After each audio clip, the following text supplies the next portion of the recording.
determined to discuss the biggest single challenge the Roman Empire faced in its history. It is one that will totally remake the Roman world once it has its full effect. Now, before we get started with that, we need to think about what kind of society the Roman Empire was when it came to religion. The Roman Empire was one that was extremely tolerant of belief. You could believe whatever you wanted, practice any religion you wanted, or practice no religion. You could pray to whatever god. You could pray to as many gods as you wanted. No one was forced, so long as you also recognized the official cult of the divine emperor. That is, you recognize that the emperor himself was possibly a god, and recognized the divine spirit of Rome itself. Beyond that, believe what you want. And for most people, that wasn't much of a problem. You know, if you're already believing that there are many, many gods, you know, even if you mainly pray to Isis or Baal or Zeus or whomever, adding one more isn't really a major problem socially, economically, you know, philosophically. And for many people, of course, the gods that they prayed to in their own society and the Roman gods were frequently seen as the same. The king of the gods would be Jupiter. The war god would be Mars. The goddess of love and fertility would be Venus, and so on. And the worship of these gods gets more and more confused. So, you know, it's sometimes hard to tell, is this a temple to Mars or is it a temple to the Celtic god Tuatates? I mean, oftentimes you just don't know. This is part of that entire process where all the identities are fading together. There are some problem people, though, who do not follow these rules. And they are the biggest problem for the Roman state. This man, his followers, and the group that they left come immediately to mind. Now, Judea in the first century is the home of the biggest, most problematic group of all, the Jews. And the Jews, or Judeans, and Samaritans refused to recognize any existence of any other god except the God of their people. Everyone else would say, yes, my people pray to, you know, Baal or Osiris or, you know, whomever, and you pray to yours, but your God's real, my God's real, it doesn't matter.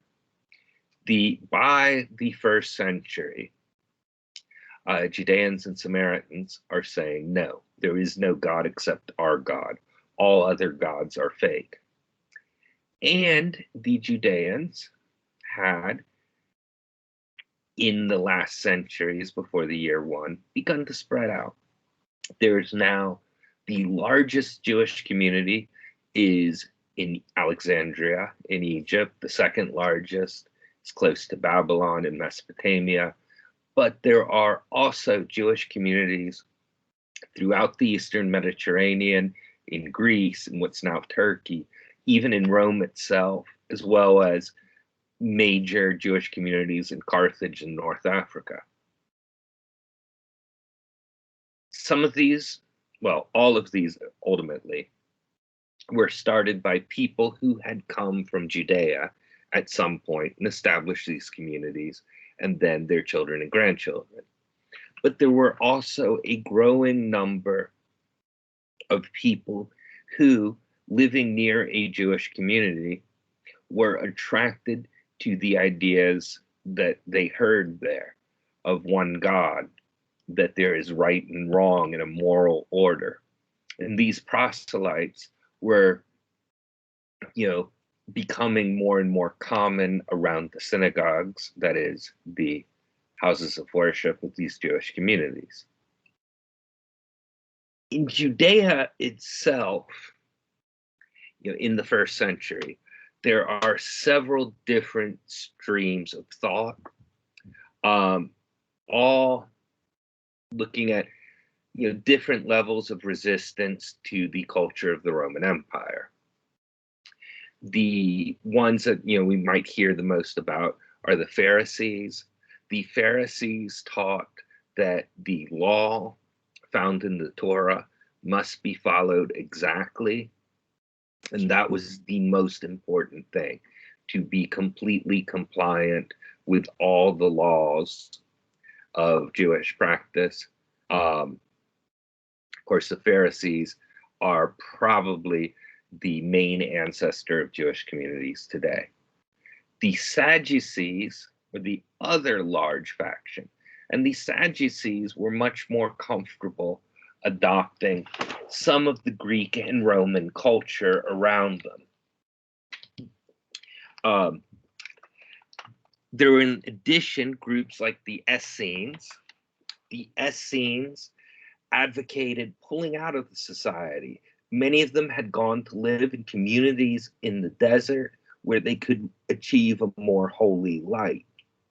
And finally, there were the Zealots. These Zealots, who came from all three of the other groups, believed in taking up arms and against the Roman government and recreating a Jewish state. Now, there had been tensions throughout the years, ever since the Romans had arrived in the region in about 64 BC, and about 120 years on, tensions are getting greater and greater.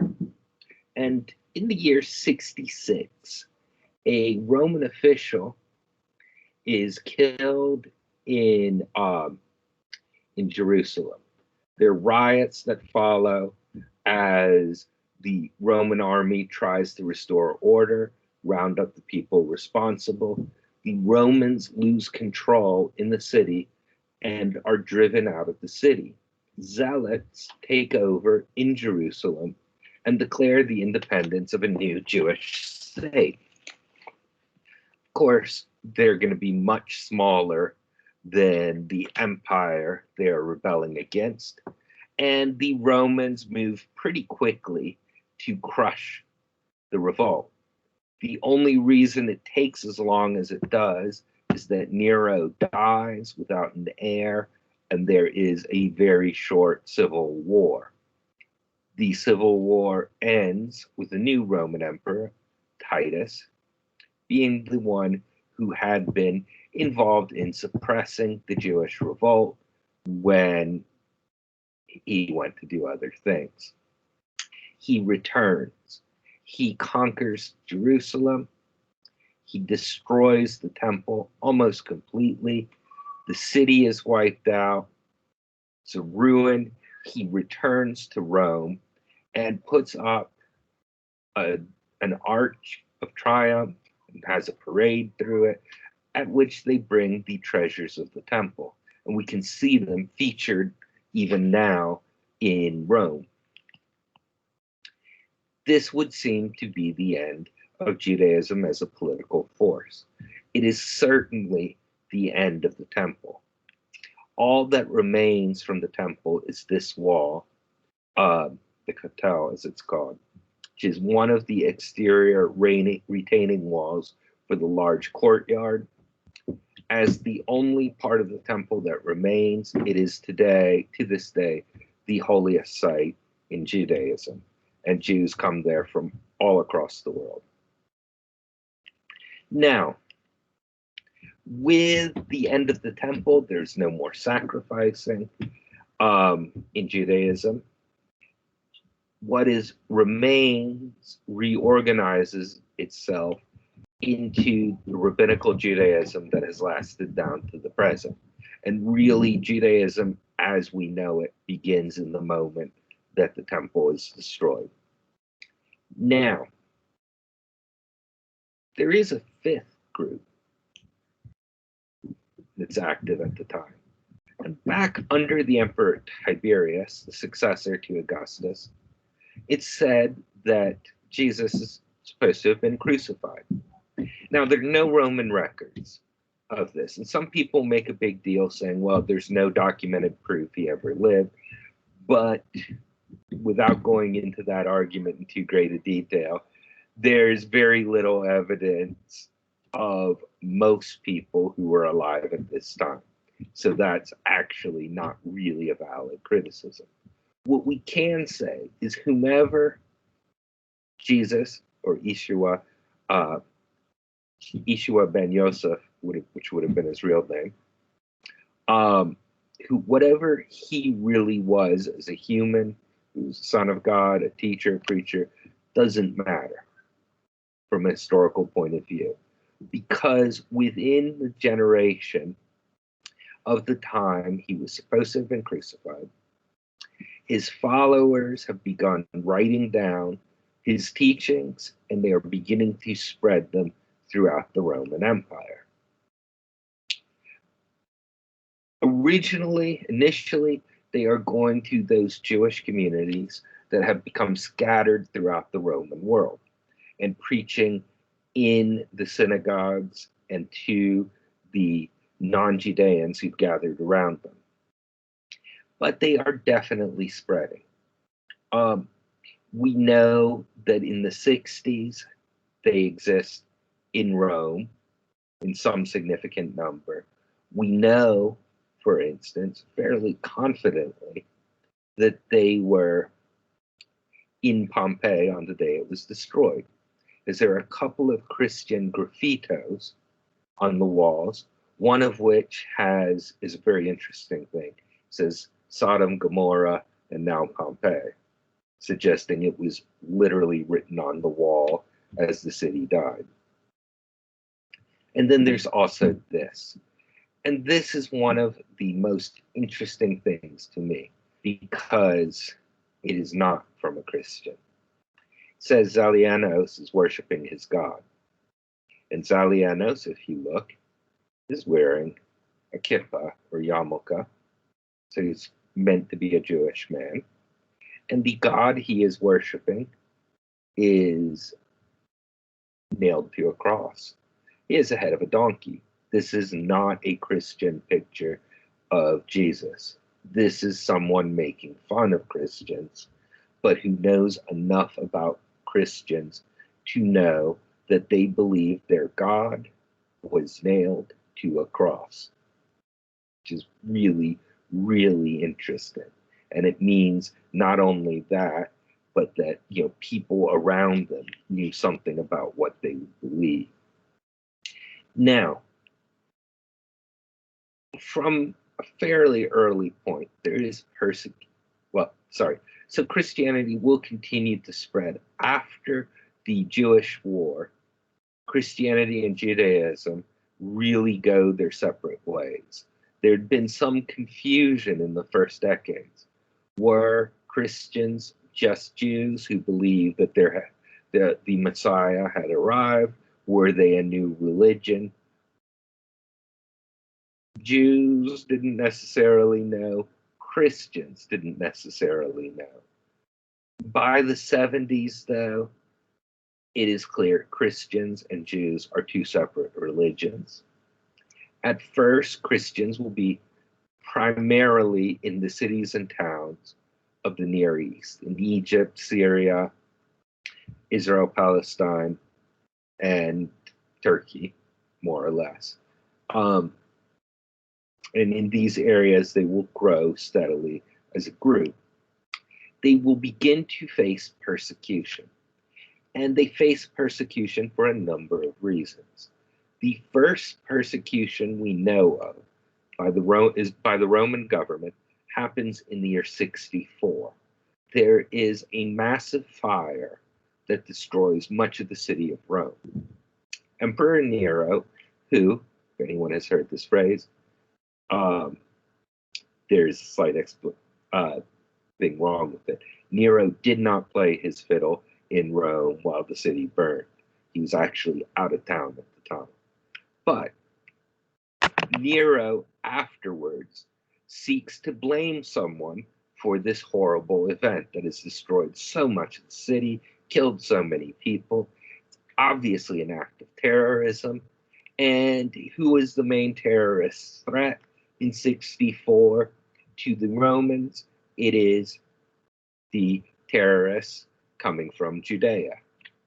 And among the Judeans, who are the craziest fanatics of all? Why, this Christian sect who claim not only to want to overthrow the Roman government in Jerusalem and establish a Jewish kingdom, but who want to take over the whole world and replace the Roman Empire with the rule of their king. Clearly, they are responsible. A number of Christians in Rome are caught and executed, including, it seems, St. Peter and St. Paul.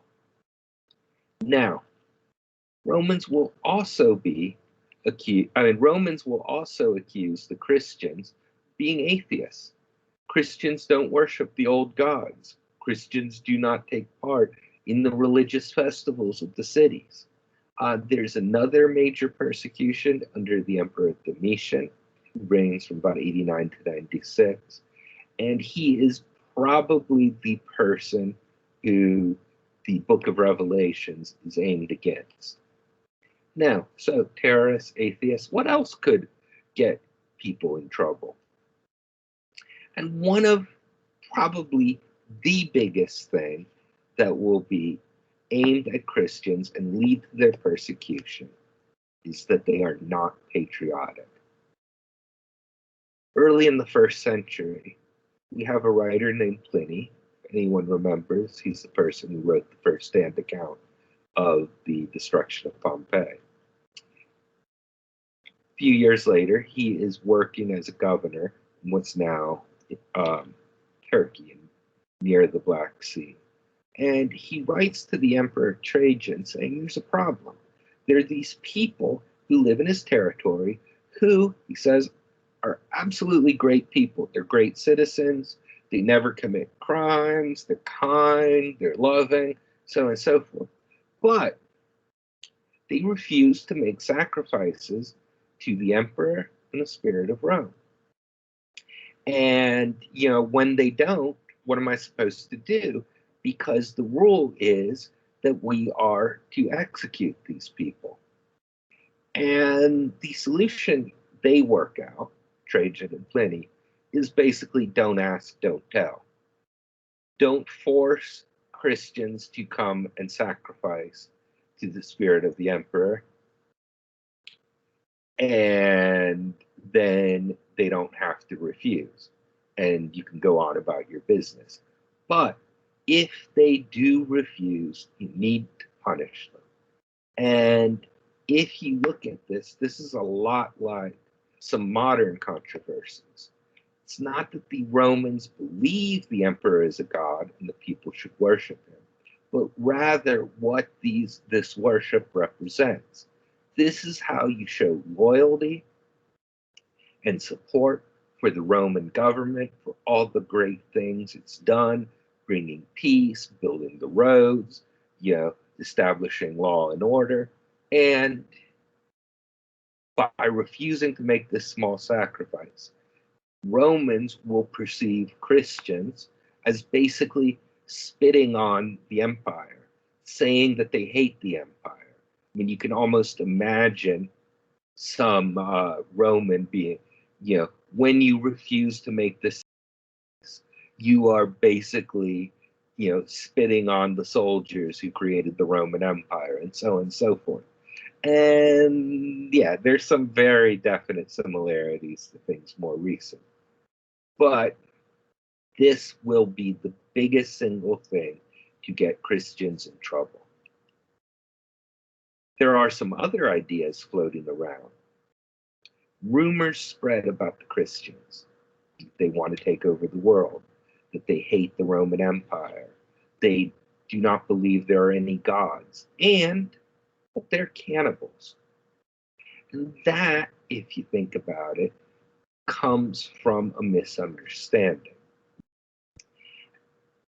If anyone has ever attended a Christian communion service, there is a part where said, "This is my body, and this is my blood," and the bread and wine are handed out, and people eat the body of Christ, drink the blood of Christ.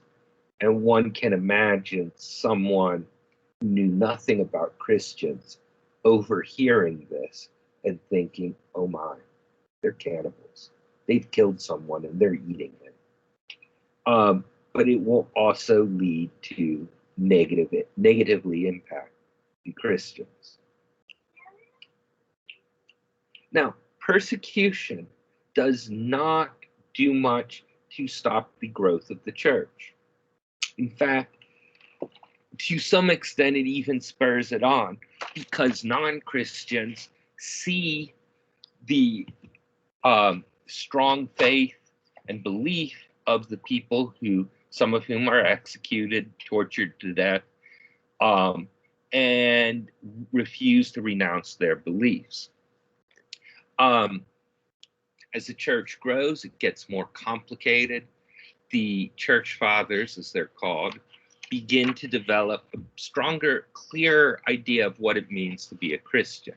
Now, most of this is going to happen primarily in the city of Alexandria in Egypt, followed by Antioch in Syria and Carthage in Africa. And in these cities, in Alexandria and Antioch, working in Greek, Christians begin to hammer out Christian theology in the vocabulary of Greek philosophy. One of the big things they will have that will develop their ideas are challenges that come within Christianity. For instance, early on, there is a sect known as the Ebionites. The Ebionites teach that Christians should follow the Jewish law, keep kosher, circumcise their boys, so on and so forth, do nothing on the Sabbath. And these Christian theologians argue that no, these are now unnecessary. And Christianity takes a step forward and a step away from Judaism.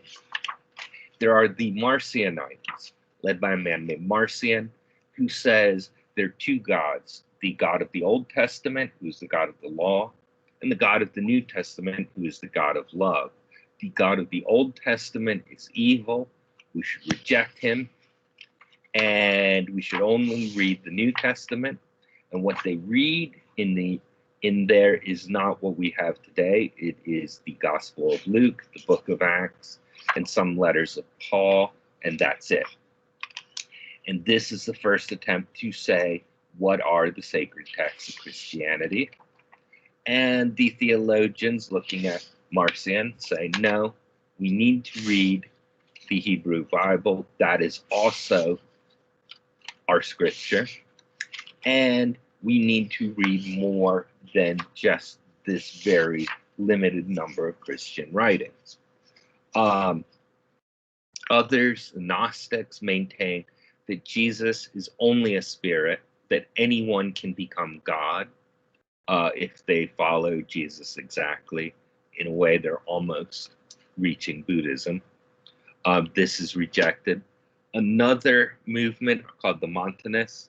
The Montanists argue that prophecy is still on us and the word of the God is still coming directly down, while women can also be fully ministers and leaders in the church. These are rejected as well. It becomes clear now women cannot be ministers. The age of prophecy is over. All of these help push Christianity ahead. And the church is getting more and more organized. By the 3rd century, it's still small, but it is in the process of becoming the majority religion in Egypt, parts of Syria, and in the area around Carthage. In the process of doing this, the Christians are building a parallel government to that of the Roman state.